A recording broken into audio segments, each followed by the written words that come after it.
यदि सरस्वती की पूजा से ज्ञान, लक्ष्मी की पूजा से धन, दुर्गा की पूजा से शक्ति, हनुमान की पूजा से बल व गणेश पूजा से धन, वैभव, ऐश्वर्य मिलता है तो सबसे विद्वान, धनवान, शक्तिवान, बलवान व ऐश्वर्यशाली शूद्र, अतिदलित, पिछड़े व आदिवासी होते। पर ये सबसे दुखी, गंवार, अशिक्षित, गरीब, बदहाल यही है। अंधविश्वास त्यागो, शिक्षा को गले लगाओ। शूद्र, ओबीसी, एससी, एसटी, इनकी हिंदू धर्म में क्या हैसियत है? नंबर 1, गीता के 4थे अध्याय के 13वें पद में लिखा है, ये जो ब्राह्मण, क्षत्रिय, वैश्य व शूद्र जो विभाजन है वह मेरे द्वारा ही रचा गया है। फिर भगवत गीता में लिखा गया है 9वें अध्याय के 32वें पद में, मेरी शरण में आकर स्त्री, वैश्य, शूद्र भी जिनकी उत्पत्ति पाप योनि से हुई है परम गति को प्राप्त हो जाते हैं। महाभारत में लिखा है शूद्र का प्रमुख कार्य तीनों वर्णों की सेवा करना है। महाभारत ये भी लिखता है कि शूद्रों को संचित धन से स्वामी की रक्षा करनी चाहिए।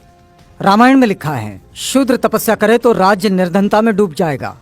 रामचरितमानस में ढोल गवार शूद्र पशु नारी सकल ताड़ना के अधिकारी। रामचरितमानस में ही पूजिए विप्र सील गुणहीना शूद्र न गुण गण ज्ञान प्रवीणा।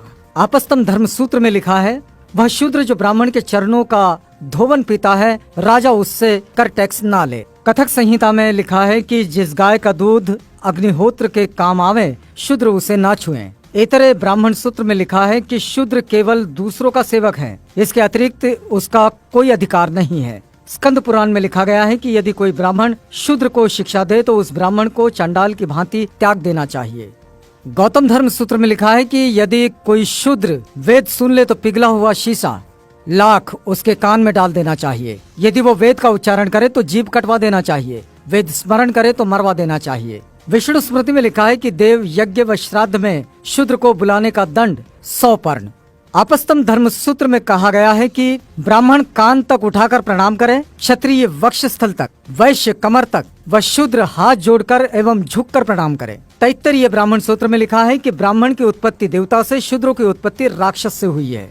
गौतम धर्म सूत्र में लिखा है यदि शूद्र जप तप होम करें तो राजा द्वारा दंडनीय है। शतपथ ब्राह्मण सूत्र में लिखा है कि यज्ञ करते समय शूद्र से बात नहीं करनी चाहिए। विष्णु पुराण लिखता है कि जो शूद्र अपने प्राण, धन तथा अपनी स्त्री को ब्राह्मण के लिए अर्पित कर दे उस शूद्र का भोजन ग्राह्य है। महाभारत के अनुसार शूद्र राजा नहीं बन सकता। गीता के अनुसार शूद्र को ब्राह्मण, क्षत्रिय और वैश्यों की गुलामी करनी चाहिए। रामायण के अनुसार शूद्र को ज्ञान प्राप्त करने पर मृत्यु दंड मिलना चाहिए। वेद कहते हैं शूद्र ब्रह्मा के पैरों से पैदा हुआ है इसलिए वो नीच है। मनुस्मृति के अनुसार शूद्र का कमाया धन ब्राह्मण को बलात् छीन लेना चाहिए।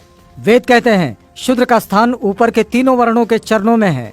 पुराण कहते हैं शूद्र केवल गुलामी के लिए जन्म लेते हैं। रामचरितमानस के अनुसार शूद्र को पीटना धर्म है। फिर भी एक सहनशील शूद्र अब भी इन हिंसक धर्म ग्रंथों और इन देवी देवताओं को सीने से लगाए फिरता है।